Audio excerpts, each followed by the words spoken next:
The story of Bang Chung and Bang, the first story. Long, long ago, kings called Hung ruled the kingdom from one generation to the next, which means that each king, when he became too old to rule the kingdom, chose one of his sons to be the next king. King Hung VI had 22 sons. Those princes were all bright and excelled in their study and martial skill. But, except for the time to study, they spent all day either practicing martial art or hunting.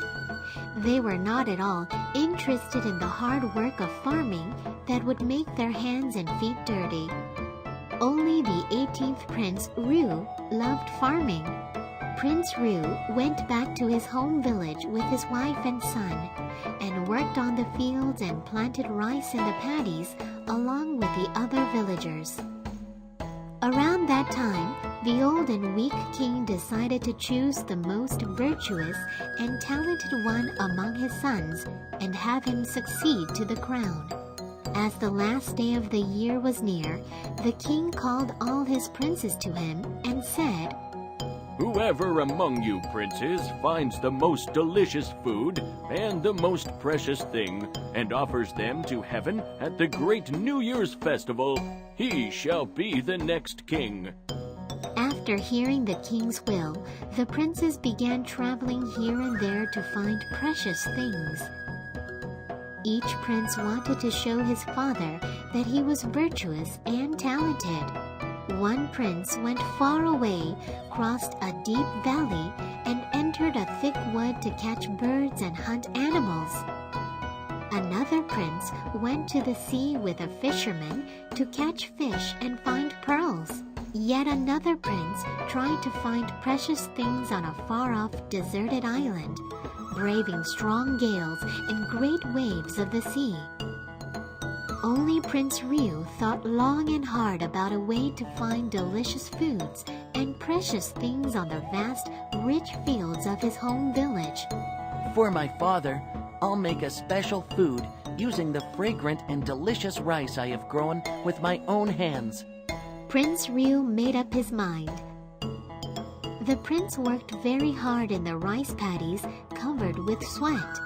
Before long, the vast fields and paddies were covered with dazzling golden waves of the crops. In the breeze, one could smell the delicious fragrance of the ripe golden rice. It was time for harvest. The villagers were overjoyed to see the paddy fields rolling with ripe rice, thanks to the good weather. At dawn, the village was already bustling with people calling to each other to go harvesting. The village echoed with the sickles clattering, merry laughter, and strong footsteps. Prince Ryu was the earliest riser among the villagers, so by the time the others began harvesting, he was already coming back from the field carrying rice on his shoulder. Rice gets most hard and delicious when it is dried on a clear sunny day. So, Prince Ryu worked diligently not to miss good sunny days. In the evening, the prince, together with his wife and children, threshed the rice. Prince Ryu looked up at the clear sky and thought about the wide open fields that had been feeding so many people. Suddenly, a brilliant idea dawned on him. I'll make rice cake with this fragrant white rice and bring it to my father so that he can offer it to heaven. Around dawn, the prince finally fell asleep after having tossed and turned all night thinking about the best way to make rice cake.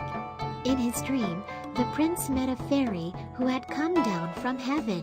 The fairy said, "The sky and the land are the largest and widest, and rice is the most precious thing. You can make two kinds of rice cake that have these two meanings.